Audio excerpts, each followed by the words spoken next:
अगर आप प्रधानमंत्री किसान सम्मान निधि योजना में जुड़े हुए किसान हैं तो आज है 31 दिसंबर 2022 है और सरकार के निर्देशानुसार और सरकार के नोटिस के अनुसार पीएम किसान योजना में आधार ई-केवाईसी की आज लास्ट डेट बताई गई है।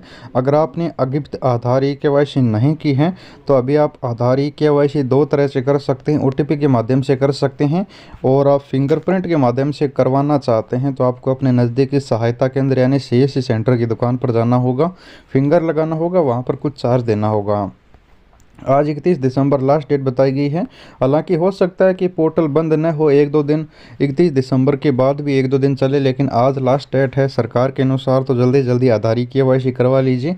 उसके बाद आपको बेनिफिशियरी स्टेटस आपका ओपन करना है और बेनिफिशियरी स्टेटस में आपको यहाँ पर मोबाइल नंबर या फिर रजिस्ट्रेशन नंबर डालकर स्टेटस ओपन कर लेना है। अब बेनिफिशियरी स्टेटस ओपन होने के बाद आपको स्टेटस में कुछ बातें ध्यान रखनी है।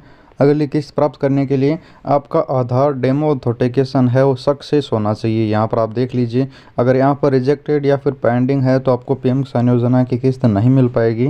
दूसरी बात, आपकी ई-केवाईसी भी यस होनी चाहिए। ई-केवाईसी जिन्होंने अभी तक नहीं किया, आज लास्ट डेट है।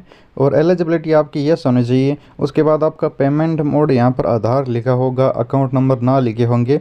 पीएफएमएस बैंक स्टेटस, अगर आपका प्रधानमंत्री किसान सम्मान निधि योजना में पीएफएमएस बैंक स्टेटस रिजेक्टेड है तो पीएम किसान योजना की अगली किस्त आपको नहीं मिल पाएगी। इसलिए आपको अपने बैंक खाते में आधार लिंक भी ज़रूर करना होगा। ई-केवाईसी के माध्यम से पीएम किसान में आधार लिंक होगा और आपको बैंक खाते में भी आधार लिंक करने या तो ऑफलाइन माध्यम से खुद को ब्रांच जाना होगा। फॉर्म हमने दे रखा है, लिंक आपको डिस्क्रिप्शन में मिल जाएगा। बैंक में जाकर फॉर्म दीजिए। उसके बाद आपको मैं बता दूं, लैंड शेडिंग भी अगर आपका यस नहीं है, नो है, तो आप अपने लेखपाल के माध्यम से लैंड शेडिंग भी यस करवा लें, अन्यथा आपको पीएम किसान योजना की अगली किस्त नहीं मिलेगी।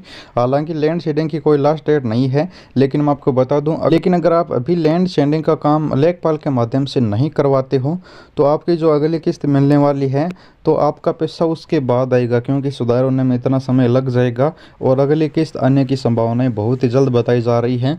तो अभी अगर आप लैंड शेडिंग पीएफएमएस बैंक में कोई भी गलती है, सुधार नहीं करवाते हो तो फिर आपको सुधार करवाने में समय लगेगा और अगली किस्त का समय है वो चला जाएगा। अगली किस्त मिलने के बाद आपका सुधार होगा।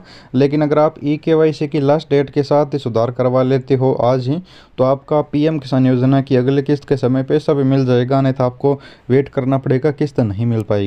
अगर आपकी लैंड शेडिंग यस नहीं है या फिर आपका पीएफएमएस बैंक एक्सेप्ट नहीं है तो आपको सबसे पहले एक्सेप्ट करवाने के लिए और लैंड शेडिंग यस करवाने के लिए गूगल में जाकर आपको माही इन्फो की वेबसाइट से फॉर्म ज़रूर डाउनलोड करना है, क्योंकि हमने एप्लीकेशन ऑलरेडी पहले से लिख कर दे रखा है कि अगर आपको लैंड शेडिंग करवानी है तो गूगल में जाकर सर्च करना है लैंड शेडिंग माही इन्फो। जैसे आप लैंड शेडिंग सर्च करोगे लैंड शेडिंग माही इन्फो, तो यहाँ पर हमने हमारी माही इन्फो की वेबसाइट में एक एप्लीकेशन लिख कर दे रखी है।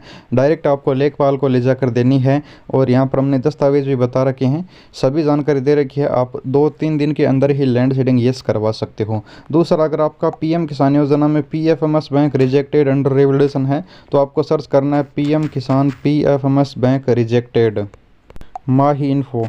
तो जैसे आप सर्च करोगे तो इस तरह से आपके सामने आ जाएगा। आप किसी भी वजह से अगर आपका फॉर्म रिजेक्टेड हुआ है तो यहाँ पर आपको जानकारी मिल जाएगी। माही इन्फो की वेबसाइट में आपको फॉर्म भी मिल जाएगा, बैंक में आधार लिंक करने का, आधार एनपीसी लिंक करने का। तो इसी प्रकार आप पीएफएमएस बैंक को एक्सेप्ट करवा सकते हैं। सारी जानकारी यहाँ पर दी गई है। तो उम्मीद करता हूँ जानकारी ज़रूर ऐसी लगी होगी। कोई भी सवाल या सुझाव है तो आप हमें टेलीग्राम पर भेज सकते हैं। धन्यवाद किसान मित्रों, मिलते हैं अगले वीडियो में।